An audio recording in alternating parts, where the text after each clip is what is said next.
वंदे मातरम। नमस्कार, जय श्री राम। आज एक फिर सामाजिक विषय पर हम बात कर रहे हैं। यह विषय है लिव इन रिलेशन का। मैं चूँकि कानून का भी विद्यार्थी रहा हूँ और हूँ, साथ ही मैंने 28-29 साल तक महाविद्यालय शिक्षा में बतौर प्राध्यापक कार्य किया है। सामाजिक क्षेत्र में भी हूँ।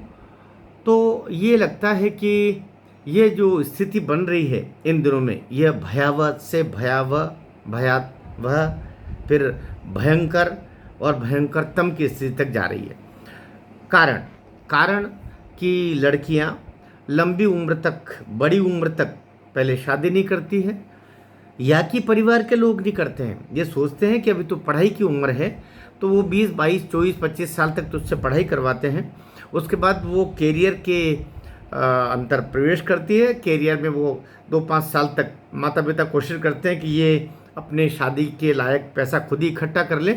तो वो पैसा इकट्ठा कर जब शुरू करती है, तब तक लड़की के समझ में आने लगता है कि मैं अपने पाँव पर खड़ी हो गई हूँ, अब अपना रोज़गार खुद करती हूँ, माता पिता पर निर्भर नहीं।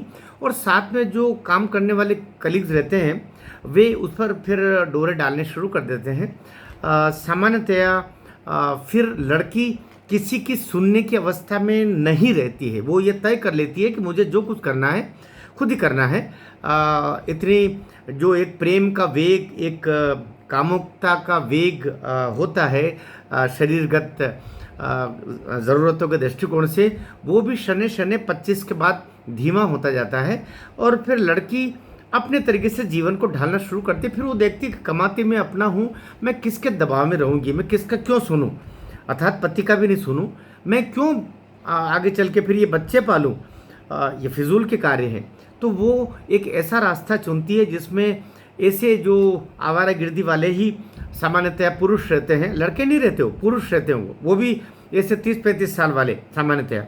और उसमें भी ऐसे लोगों की भरमार है जो उस धर्म के होते ही नहीं हैं, किसी और धर्म के होते हुए अपना नाम छुपा करके और अपने पते छुपा करके, और आजकल तो फर्जी आधार बनना बड़ा आसान है, फर्जी आधार और ये सब बना करके, फर्जी पहचान बना करके ऐसी कमाती खाती लड़कियों को झांसे में लेते हैं और धीरे धीरे बड़े प्रेम पूर्वक होटल में ले गए। फिर वो होते होते उनको साथ में एक कमरा शेयर कर लेते हैं और फिर साथ साथ पति पत्नी की तरह रहते। पति पत्नी शब्द बोलते हुए भी शर्म आ रही है।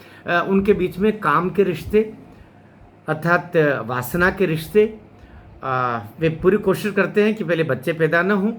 फिर वो कभी कभी बच्चे भी पैदा हो जाते हैं। जब बच्चे पैदा हो जाते हैं तो जो विधर्म का होता है वो पहले कहता है कि अपनी असली पहचान उजागर करके कहता है कि अब तुम मेरा धर्म स्वीकार कर लो तो मैं शादी कर लूँ, और नहीं तो कई दफ़े उनको काट मार के और 35-50 टुकड़े करके उनको फेंक दिया जाता है। कई दफ़े लड़की जो अब तो एक माँ बन चुकी होती है या अवैध माँ बन चुकी होती है, वो या तो भाग करके आती है, कई दफ़े रोती है, कानून के पास जाती है, माता पिता के पास जाती है, उसे फिर कहीं न्याय मिलता नहीं। न्याय मिलने का प्रश्न ही नहीं होता। उसने खुद ने अपने साथ अन्याय किया है।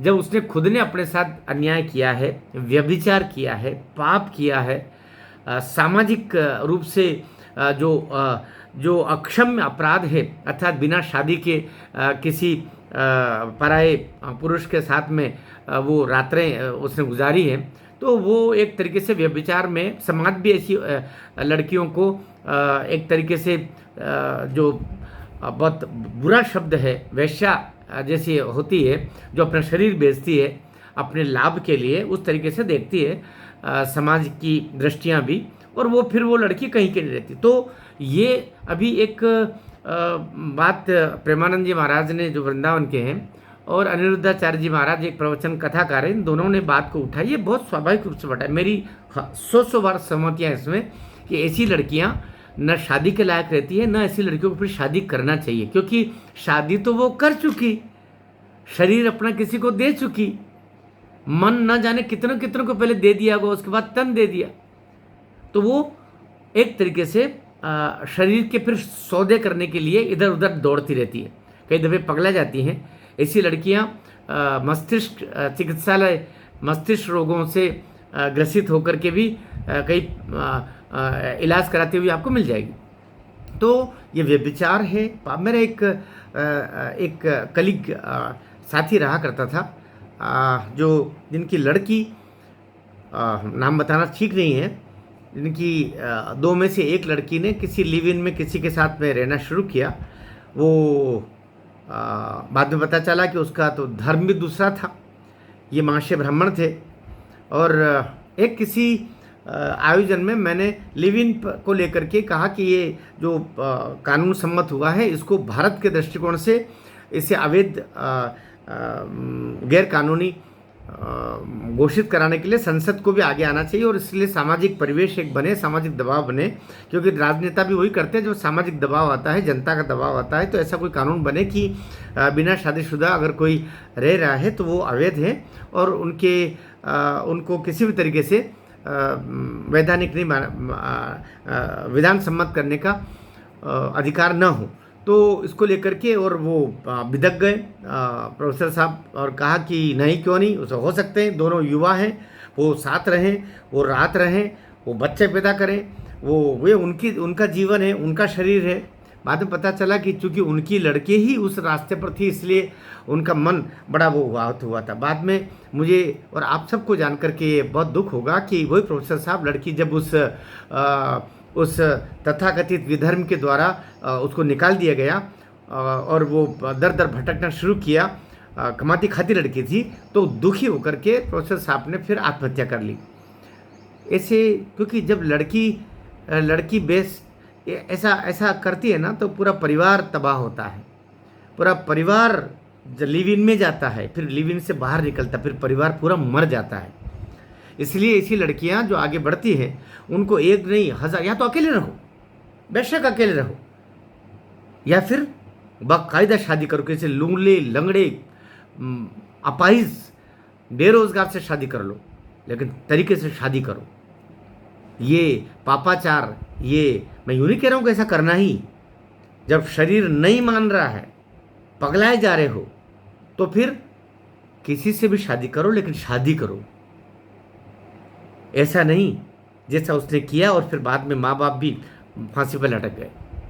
इसलिए ये जो चलन तो नहीं चला है, 100 में से 1-2 लड़कियां ही ऐसी हरामखोर निकलती है, क्षमा करना मेरे मुंह से निकला, जो माता पिता की, सबके समाज की, इनकी किसी की परवाह किए बिना किसी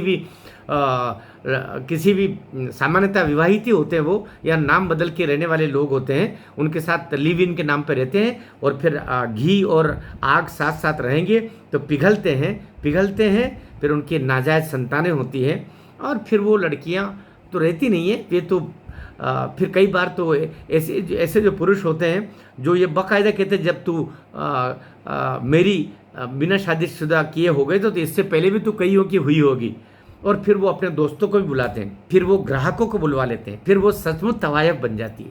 ऐसे कई एक उदाहरण है। तो लिव इन में गई थी बड़ा अपने प्रेमी के साथ में, और बाद में वो तवायफ बन गई, होटलों में उसको सप्लाई करना शुरू कर दिया, और ऐसी लड़कियां भी मर जाती हैं। इसलिए अत्याचार, पापाचार, अन्याय खुद के साथ करने वाली लड़कियां संभल जाओ, ये ठीक नहीं है। लिव इन हमारे देश के लिए नहीं है, यह उन देशों के लिए है जहाँ शादियाँ या तो करते नहीं हैं, या शादियों का उनका कोई मतलब है ही नहीं। वहाँ पर सुबह किससे शादी करते हैं, दोपहर तक तलाक देते हैं, शाम को किसी और से कर लेते हैं। उन देशों में, यूरोपियन देशों में ऐसा चलता होगा, बेटा यहाँ नहीं चलता, यहाँ नहीं करना, कहीं के नहीं रहोगे, और साथ साथ तुम्हारा परिवार भी मारा जाएगा। कई परिवार जीवित रहते हुए मर जाते हैं जब लड़कियाँ ऐसा कर दिए, तो उसके बाद वो परिवार ख़त्म हो जाता है, समाज थू करता है सब। इसलिए लिव इन न केवल व्यभिचार है, बल्कि ये सामाजिक अपराध भी है, जो गलत लोगों को प्रश्रय देता है, और साथ में अन्य को भी इस बुरे राह पर चलने के लिए अनचाही प्रेरणा देता है। ऐसी लड़कियों का न केवल बहिष्कार होना चाहिए, बल्कि समाज में उनका प्रवेश वर्जित हो जाना चाहिए। भारत माता की जय।